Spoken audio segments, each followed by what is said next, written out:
Hey guys, Josh Thomas here from WiiFolder.com with a video tour for Rabbids Go Home on the Wii. This game is developed by Ubisoft, of course, and it is the very first full-length adventure game starring the Rabbids, which is automatically going to be amazing.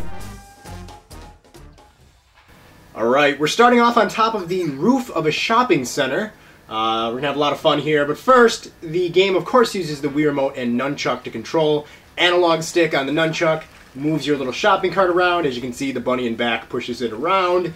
Another really fun move to perform is to walk up to a human, like this guy over here. Actually, not walk up, I guess drive up to him, and shake the Wii Remote to perform the classic Rabbid blah move. And of course, as you can see, that scares the clothes off of them and they drop a bunch of stuff.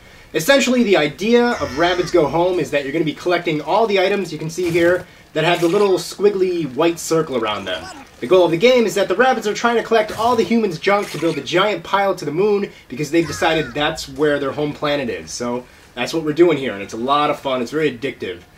Throughout the game, you'll see little ramps like this one here. When you go up to them, you'll fly across onto the next platform.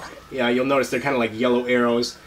Now, one thing you might have noticed already is that we're moving around kind of slow just by moving the analog stick. So one thing you're going to want to do is press and hold the A button on the Wii Remote. And now, as you can see, that definitely speeds you up. The only downfall to this is you're going to take sort of wobbly turns. You don't turn as sharp. Let's jump into the pool and take a little dip here. We're kind of crashing the party that these people are having. But that's okay, because we're Rabbids, we can get away with that. They're going to try to take care of us, though, by throwing the dogs at us. Dogs are really mistreated in this game, but it's okay, it's just a cartoon. So now, the dogs are going to try to attack us, but first I'm going to scare this guy. Look at him, he's tan and not anymore. So just send him off there, grab some stuff. So here's the dogs. We want to, of course, use our blah attack on the dogs, at which point we can collect them and add them to our shopping cart. Now the game's main enemy is people dressed up as Verminators. So here comes one right now. There's a bunch of different types of Verminators. This guy is going to try to use his belly flop to smash us, so you want to hurry up and get out of the way. Oh, he's running away. There we go. Now he's on the run. We want to get him one more time, and there we go. So the green ones are kind of pushovers. They're not too intelligent. They're not too difficult to take down. He's going to take down the traps for us, and now we can progress. Now, you know, of course, you're going to want to take your time. We've got a 10-minute limit here. This is just a tour giving you a sample of what the game's about. But you would normally take your time and explore the levels and try to find all the items. I'm just going to pass that guy up. Now, another move you're going to want to learn to do very quickly is the dash. And you do this kind of like power sliding in Mario Kart. You, of course, hold down the boost button, the A button, and then you take a sharp turn. And you can see now I have these blue sparks underneath my shopping cart. And if I press the B trigger, I'll dash into things. So it's a boost, and like we dash into the barbecue and we'll grab some steaks out of it. This is kind of convenient because as opposed to just doing the ba move, you actually have to pick the stuff up yourself. But if you boost into somebody, you get the stuff automatically. So let's boost into her and steal some stuff from her.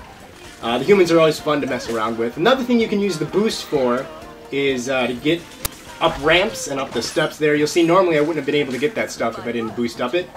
So let's just come over here. I'm sure there's some more people. We'll steal some stuff from them. We'll use this table as a ramp and steal the cake. The bottom right corner is showing how many pieces I've collected so far. I'm currently blocking it, but it says I have 55 feet in my shopping cart. 55 pieces, in other words. Let's leap over here. We got kind of what appears to be a skate park on the roof. So this is a lot of fun, going up on the ramps and boosting with the B trigger. And grabbing some stuff up there. I could literally spend like 20 minutes just messing around here, but we are on a time limit, so we'll just grab a few things and move on.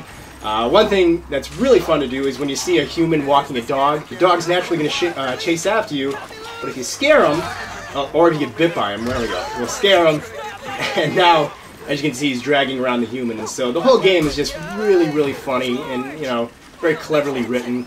It's just a blast to hear what the humans are saying, and really fun to play because of the comedy. So we're going to move on. I'm going to boost up into these vents. First I have to build up my... There we go. Dash. And we'll dash in. So now we just went from being on the rooftops to inside the... this is like a grocery store. Supermarket. So there's a lot of stuff for us to collect here. Another feature in Rabbids Go Home is the collector rabbit, who's playing this, I guess, tuba. If you go up to him and press the A button, you'll unload all the junk you've collected so far. This kind of acts as like a save point, in other words. If I were to die, I would start again from there. So that's kind of handy to drop your stuff off there. And you won't lose your items either. If you die, you lose all your items, so it's a good idea to give them to the collector rabbit. So let's go up on some ramps. We'll start jumping around on the shelves and collecting a bunch of junk. I'm not going to get it all. Normally I would if I were playing, but, you know, we've got a little bit of a time limit. There are little cutscenes like this one here that are hilarious.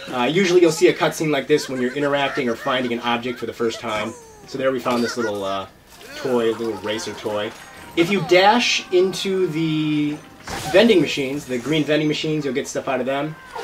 So jump up, just grab some more stuff. It's really fun to mess around with the humans. They're actually quite intelligently designed to where they will hide in places, like this guy over here. As you can see, he's up on his cart. Let's get him off there. And he's running away. Carpet slows you down. Anytime you see the carpet in the game, that will cause some trouble. Another move you can pull off in the game is buying at the bushes, and you'll get stuff to fall out. You'll know if there's something in the bush because it'll be shaking. So you can also point your Wii remote at the screen and press the Z button. That sends the cannonball bunny onto the screen, and so I just knocked down the speaker by doing that. That also is used in the two-player mode. The second player can point and shoot at things as well. So let's go up these escalators, collect a few things. I'm going on the wrong one, so it's a little bit more difficult to get up. So we're out of the shopping mall area, and now we're going into the garden section. One thing I just want to point out, this game is so well designed in terms of the levels. Like, look, you have so many little individual plants, and they all look great. Everything on the shelves is not just a texture, it's actually individually modeled. A lot of great design and care went into the levels, you can really tell. So here we have a new Verminator. This one's orange, and his specialty is that he's going to charge after us. The other one, like I said, is a belly flopper. So we don't want to run into the cactus because that will cause some damage to our rabbits. So we'll dash into him and take his junk. We got two more coming in after us, this time a belly flopper and a dasher. They're keeping their distance at first. Humans are very scared of rabbits. I guess you can't really blame them. What's that guy? Some of them are obviously going to take a little bit more in terms of how many times you have to scare them to get them to drop all their stuff. Where did the green one go? He's hiding here somewhere. There he is! Oh, we missed him! It's a much better idea to just dash into these guys because you'll take care of them much quicker. Like that. And so there we go. He's going to disarm his traps, and we're going to move on. Now I've taken some damage. I have 6 light bulbs in the bottom left corner. Generally you would have 3, but I've beaten the game, and so you get more as you progress. The light bulbs are basically your health. You pick them up on the stage, like these right here. I guess I don't even need that one, but there you go. When you run out of light bulbs, your rabbits would die or run out of ideas. So this is pretty fun. We're on a conveyor belt that's speeding us straight forward, but you have to watch out for all the cacti. I've done this a lot, so I'm pretty good at ducking and weaving through here. You can, if you want to make this a little... Oh, I'm pretty good, yeah, and I'm running into them. If you wanted to make that a little easier for yourself, you could not hold down the A button so you wouldn't speed through it.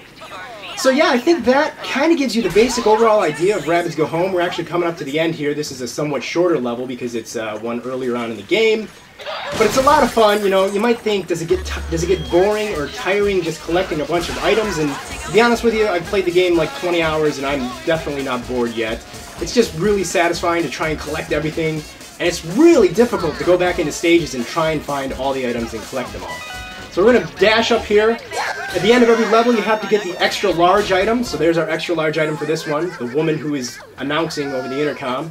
We're going to grab her, and we're going to take her with us. And of course, at the end, you throw all the items you collected down the toilet, which has some nice yellow water in it. The extra large item is worth 600 points. All the items after that, the extra small ones, are worth 1. So let's see how well I did here. Probably not too well because I sped through a lot of stuff. I had a total of 787 items, so not too good. And then right there it shows you how many presents you collected. You could get all 4 presents if you get 900 points or 900 items. So the present would unlock different stuff with the customization feature like tattoos, accessories. So it's really fun to go back in and try to collect all the presents. Alright guys, hope that is a pretty good overall look at Rabbids Go Home. I strongly, strongly recommend you pick it up. It's a really fun game. Lots of fun. For WeFolder.com, I'm Josh Thomas. I will see you later.